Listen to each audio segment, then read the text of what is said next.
מזל. מזל גדול שעוד הגעת לכאן לפני התחנה האחרונה, לפני שבאה אל תוכי עונה שבה כבר לא יהיה פורקן. מזל שעוד הספקת לגעת בגופי כשמשטחי האור עוד בוערים, אך מסלולי הנחיתה כבר מוארים, ומן החלונות נשקף סופי.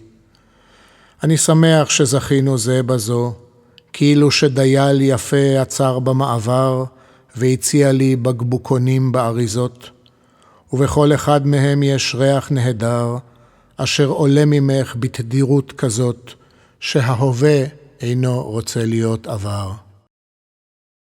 כתוב ביד. במשך הלילה הסוללה בטלפון התרוקנה, ולפנות בוקר אני נאלץ לכתוב לך שיר בעיפרון על A4 של נייר מחשב. שנים שלא כתבתי בצורה הזאת, ואני מרגיש את הלחץ יורד לי מהלב לקצות האצבעות, רואה את תפיחתם של הורידים ממש מעל לכף היד. כל חלק הזרוע מהמרפק למטה מופעל כדי לכתוב לך שיר, ואם לקחת בחשבון את יד שמאל שמהדקת את הנייר אל גב הספר שמשמש לי כמשטח קשה, אפשר לקבוע במידה של ודאות ששתי ידיי עוסקות בך כבר 5 דקות. עם זאת, אפשר לומר בצער מסוים שהן רק כותבות ולא מחבקות, כלומר מבזבזות לשווא באופן משווה את כל מכסת הזמן שעוד נותרה.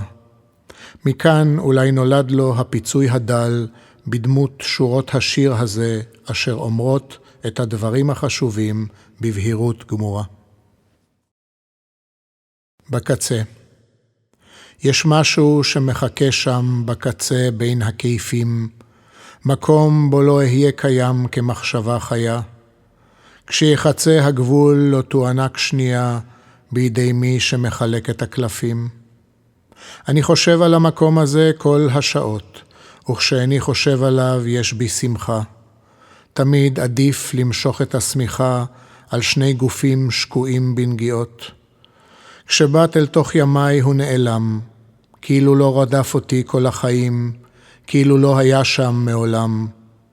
וכשאת מתנשמת לצידי הם נרגעים, כל הפחדים שכמו נגזל שללם, כל המראות המוכרים המייראים.